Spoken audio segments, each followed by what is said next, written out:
They say silence is golden. But in my case, silence became a weapon, one I didn't even know I was holding until the day I finally chose to let it speak. Welcome to the Last Lesson channel. If you're new here, I share real stories about betrayal, strength, and the moments that changed everything. Don't forget to subscribe. You'll want to hear how this ends. I was 21 when I got the job. 21, fresh out of college, still smelling like coffee and highlighters, and the desperation of someone who'd sent out over 100 resumes in 3 months. So when I got the call from a mid-sized marketing firm downtown, I didn't just accept the position. I clung to it like it was the only lifeboat in the middle of an ocean. The office was sleek.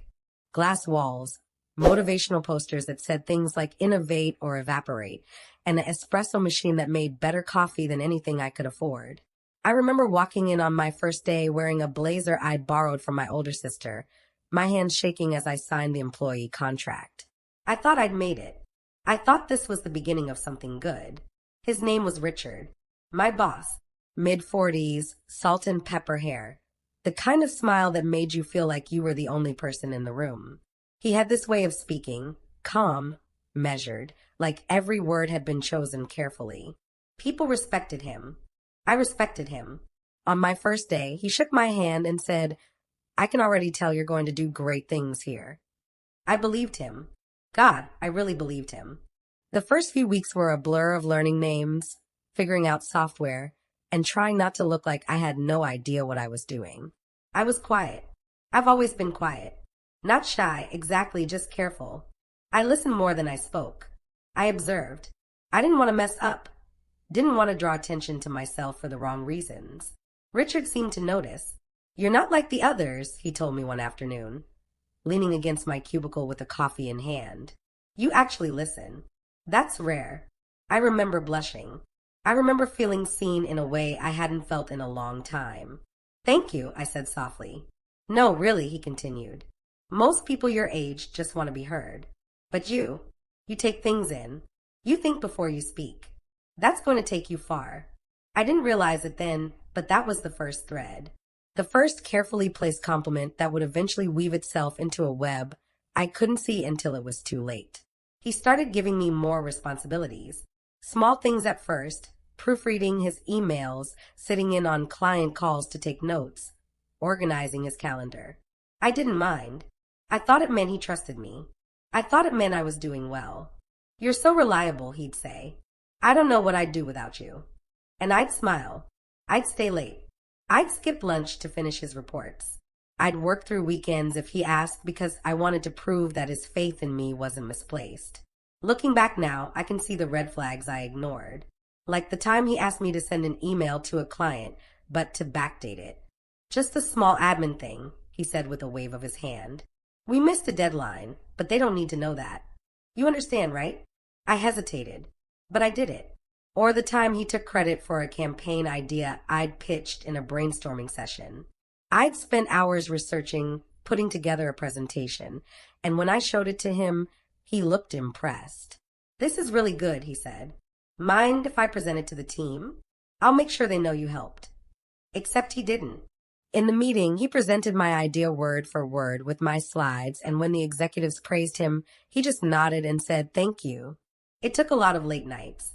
I sat there in the back of the room, silent. Because what was I supposed to do? Call him out in front of everyone? Correct my boss and risk looking ungrateful, difficult, emotional? So I stayed quiet. And he learned that I would.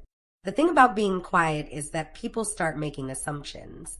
They assume you're okay with things because you don't complain. They assume you're fine because you don't make a scene. They mistake your silence for agreement. Richard started asking me to do more. Stay later. Cover for him when he left early. Delete email threads that weren't necessary anymore. Lie to clients about timelines. Handle his mistakes without telling anyone. "You're so mature for your age," he'd say. "You get how things work in the real world." And I wanted to believe that. I wanted to believe I was being professional, that I was learning how to navigate corporate culture, that this was just part of paying my dues. But deep down, somewhere I didn't want to look, I knew. I knew something wasn't right. I just didn't know how to say it out loud. By the time I hit my 6-month mark, I was exhausted. Not just physically, though I was that too, running on 4 hours of sleep and vending machine dinners, but emotionally. I felt invisible, like I was doing all this work, all this bending, all this trying, and no one even noticed. Except Richard. And he noticed because it benefited him. One night, I stayed late to finish a report he needed for a client meeting the next morning. It was almost 9 p.m. The office was empty except for the hum of the air conditioning and the glow of my computer screen. Richard stopped by my desk on his way out. "You're still here?" he asked, though he knew the answer. "Yeah, just finishing up the Morrison report."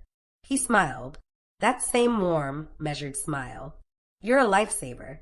Seriously, I don't know what I'd do without you."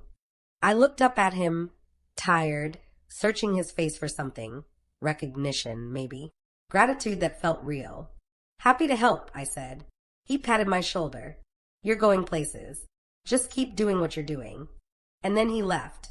I sat there in the dark, staring at my screen, and for the first time, I felt something crack inside me. Not anger. Not yet. Just a quiet, creeping realization that maybe I wasn't being mentored. Maybe I was being used. But I didn't know how to prove it. I didn't know if I was overreacting. So I did what I always did. I stayed quiet. And I kept working. Because that's what good employees do, right? The breaking point came on a Tuesday. Isn't it strange how the worst moments of your life can happen on the most ordinary days? Not a Monday when you expect chaos.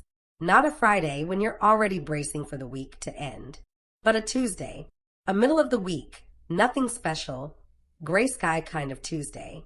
I remember what I was wearing. A navy blue blouse I'd ironed that morning, black slacks, the same ballet flats I wore every day because they didn't make noise when I walked. I remember the taste of the terrible office coffee I'd made at 7 a.m. I remember the email notification that pinged on my screen at 9:47 a.m. Subject, urgent, Morrison account discrepancy. My stomach dropped before I even opened it. The Morrison account was one of Richard's biggest clients. A tech startup with more money than sense, and they'd been paying us a small fortune for a 6-month marketing campaign. I'd been managing most of the actual work, social media, ad copy, analytics reports, while Richard handled the relationship side of things. Or so I thought. I clicked the email. It was from Morrison's CFO, and it was addressed to our entire executive team, including Richard, including our CEO. "We've noticed several inconsistencies in the invoices and deliverables over the past 3 months. We're requesting a full audit of all work completed and billed. Please provide documentation by end of week." My hands went cold. I knew exactly what they'd found, because I'd seen it too. 3 weeks earlier, I'd been organizing Richard's files when I stumbled across an invoice he'd sent to Morrison. It listed deliverables we hadn't completed, ads we hadn't run, strategy sessions that never happened. He'd billed them for 40 hours of work that didn't exist. When I'd asked him about it, carefully, quietly, the way I always did, he'd brushed it off. "It's just creative accounting," he said with a dismissive wave. "We'll make up the work next month. They're getting their money's worth overall. Don't worry about it." But I did worry about it, because it wasn't creative accounting. It was fraud. I just didn't know what to do with that information. So I'd filed it away in the back of my mind, in that place where uncomfortable truths go to hide. I told myself it wasn't my business. I told myself I was too junior to understand how these things worked. I told myself that speaking up would make me look naive, paranoid, difficult. I told myself a lot of things to avoid admitting the truth. That my boss was a liar, and I'd been helping him lie. The morning spiraled quickly after that email. Within an hour, there was an emergency meeting called. All senior staff, plus Richard, plus me, because apparently I was being pulled in as the account manager. Except I wasn't the account manager. Richard was. I was just the person doing all the actual work. I sat in that glass-walled conference room, my heart pounding so hard I thought everyone could hear it, while our CEO, a sharp woman named Patricia, who rarely smiled, pulled up the Morrison account files on the projector. "Walk me through this," she said, looking directly at Richard. He didn't miss a beat. Calm, collected, that same measured voice that had made me trust him 6 months ago. "Of course," he said. "As you know, Morrison has been a significant account for us. We've been executing a comprehensive digital strategy, and while there have been some timeline adjustments due to their internal delays, we've delivered consistently strong results. It was so smooth, so confident, so completely false. Patricia's eyes narrowed. They're claiming we billed for work that wasn't delivered. Specifically, they're pointing to March and April. Can you explain that? Richard nodded, like he'd been expecting this. There was some confusion around the deliverables. We had verbal agreements to shift certain items to later phases, but it's possible there was a miscommunication in the invoicing. A miscommunication, not fraud, not intentional overbilling, just a little miscommunication. I felt something twist in my chest. Patricia turned to me. You've been handling the day-to-day on this account, correct? My mouth went dry. Yes, I've been managing the execution of the campaigns, but then you should be able to clarify, she interrupted. Did we deliver the items listed in these invoices or not? I looked at Richard. He was looking right back at me, and for the first time, I saw something different in his expression. Not warmth, not mentorship, a warning. We delivered the core components, I said carefully, but some of the listed items were adjusted based on ongoing conversations with the client. It wasn't a lie, but it wasn't the truth either. It was the same careful dance I'd been doing for months, bending words, softening edges, protecting someone who didn't deserve protection. Patricia didn't look convinced, but before she could press further, Richard jumped in.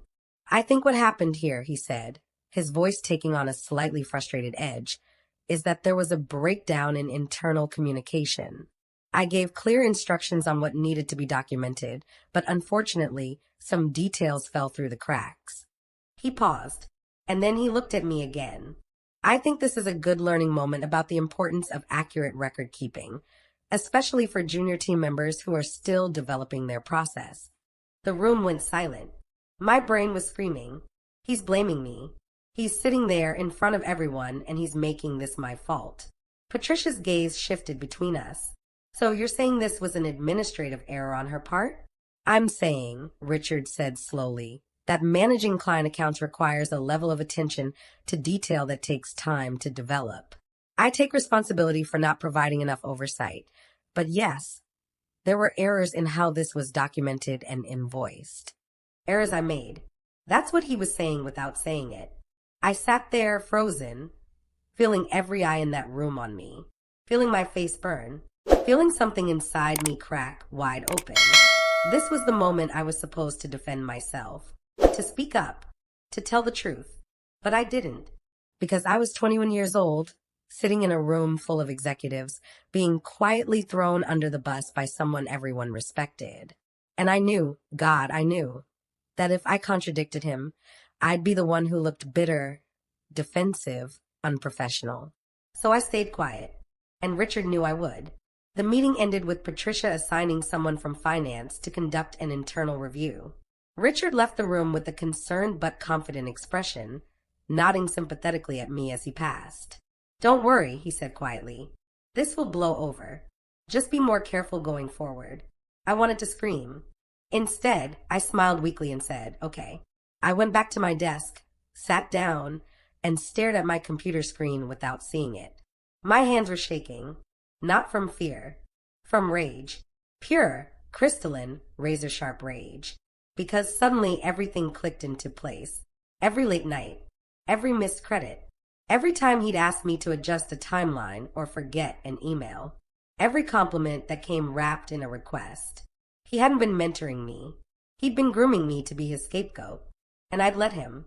I'd been so desperate to be good, to be reliable, to be valued, that I'd made myself useful to someone who only saw me as a shield. I closed my eyes and took a breath. And then I opened my laptop and did something I should have done months ago. I started a new folder. Private. Password protected. And I began taking screenshots. Every email where Richard told me to backdate something. Every message where he asked me to delete a thread. Every invoice discrepancy I'd quietly noticed. Every meeting where he took credit for my work. I didn't know exactly what I was going to do with it yet. But I knew one thing with absolute certainty. I was done being silent. Not because I wanted revenge, but because staying quiet had almost destroyed me. And I wasn't going to let him mistake my silence for weakness ever again. I want you to understand something. Revenge isn't what you see in movies. It's not dramatic confrontations or perfectly timed comebacks. It's not throwing wine in someone's face or storming out of an office while everyone applauds. Real revenge is quieter than that. It's strategic. It's patient. And it starts with a decision. For 2 weeks after that meeting, I became someone I didn't recognize. On the surface, I was the same. Quiet, polite, still arriving early, still staying late. I smiled at Richard in the hallway. I responded to his emails with no problem and happy to help. I attended meetings and took notes and did exactly what was expected of me. But underneath, I was building something.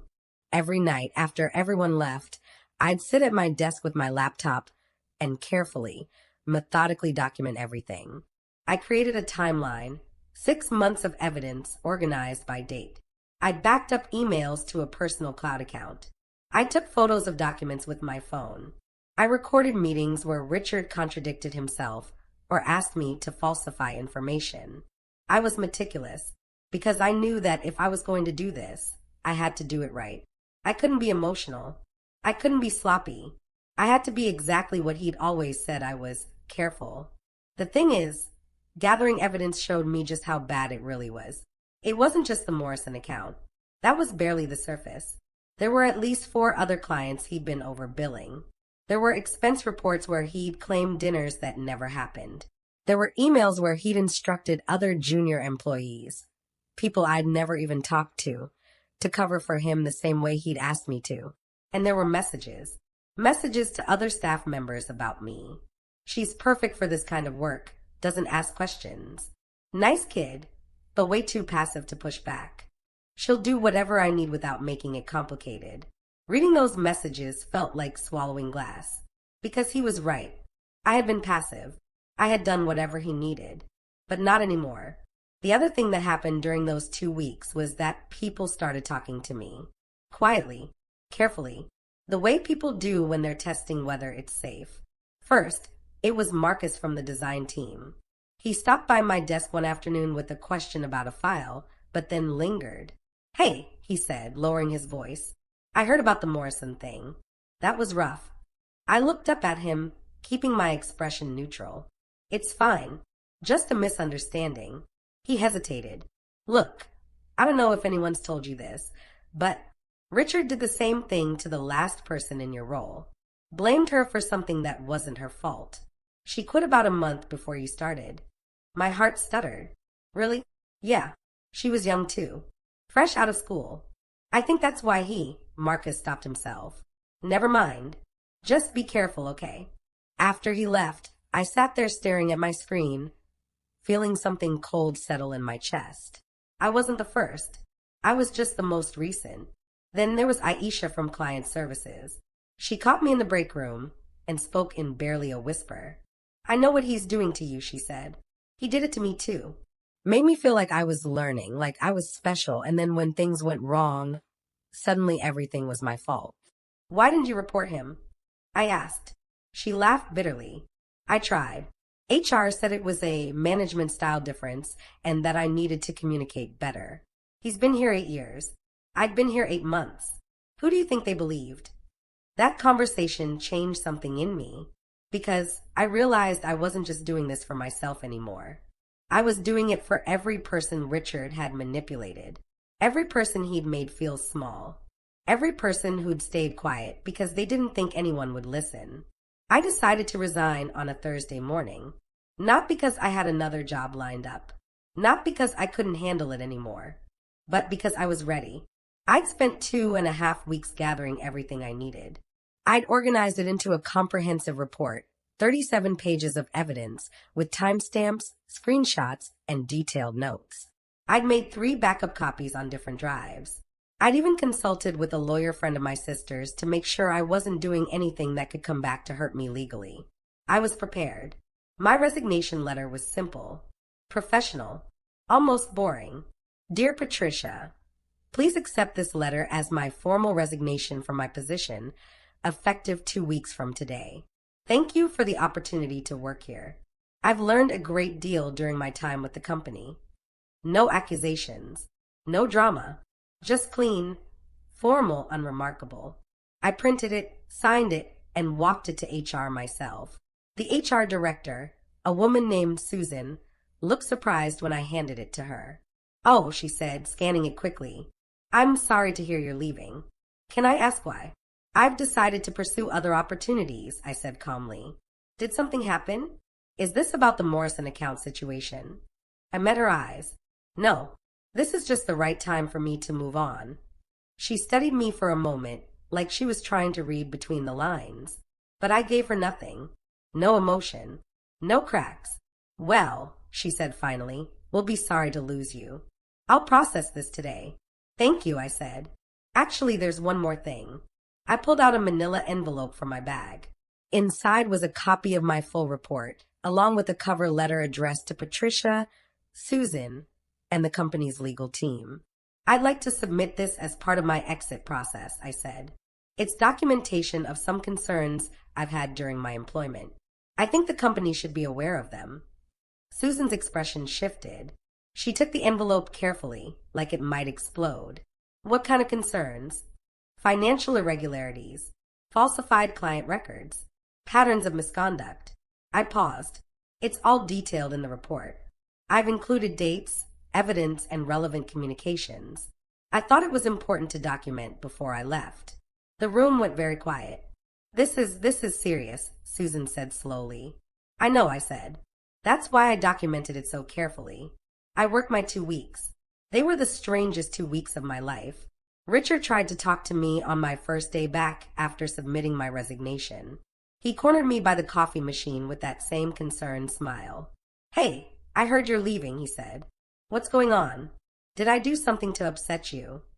I looked at him, really looked at him, and felt absolutely nothing. No fear, no anger, not even satisfaction, just clarity. "No," I said simply. "I just think it's time for me to move on." "Well, if this is about the Morrison thing, I hope you know I didn't mean." "It's not about that," I interrupted gently. "I've just made my decision." He studied me, and for the first time, I saw uncertainty in his face, like he was trying to figure out if I was a threat. "Okay," he said slowly. "Well, I hope there are no hard feelings." I smiled, a real smile, none at all, and I walked away. My last day was a Friday. I cleaned out my desk, said goodbye to the people I'd actually liked, and left my access badge on Susan's desk. No one threw me a party. No one made a speech. I just left. And for the first time in 6 months, I felt like I could breathe. The call came on Monday. I was at home, still in my pajamas, scrolling through job listings when my phone rang. Unknown number. "Hello." "Hi, this is Susan from HR. I wanted to let you know that we've begun a formal investigation based on your report. We're taking this very seriously." My heart started pounding. "Okay. Richard has been placed on administrative leave, pending the outcome. We've also contacted the affected clients, including Morrison, to begin a full audit." I closed my eyes. "Thank you for telling me," I said quietly. "No," Susan said. "Thank you. What you documented, it's going to make a real difference." Over the next month, I watched it all unfold from a distance. The investigation expanded. Other employees came forward. Clients demanded accountability. Richard was fired. The company faced legal consequences, paid settlements, restructured their oversight processes. And me, I found a new job, a better one where my boss actually listens when I speak. I didn't need to say a word during Richard's downfall. The truth spoke for itself. The last lesson. Looking back now, I understand something I didn't before. Silence isn't weakness, but knowing when to break it, that's power. I didn't destroy Richard. He destroyed himself. I just stopped protecting him. And maybe that's the real lesson. You don't need to be loud to be strong. You don't need to make a scene to make a difference.